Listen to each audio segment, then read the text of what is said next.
that event that we had, we formed a small organization and we put on one program. It was a great program, but it was one program. Okay. Today we have Dr. Naar, Professor Naar, the head of a Sephardic Studies program at the University of Washington. Sephardic Studies is a part of the University of Washington curriculum. We never would have dreamed, in 1975, that would be a reality. It's amazing.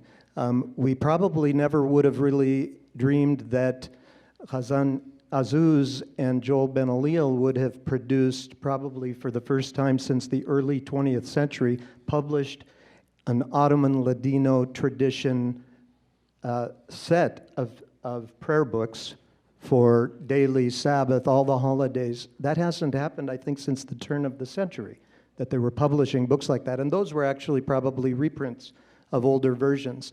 So, there's been a significant assimilation, there have been significant losses, but on the other hand, we've got some real strengths.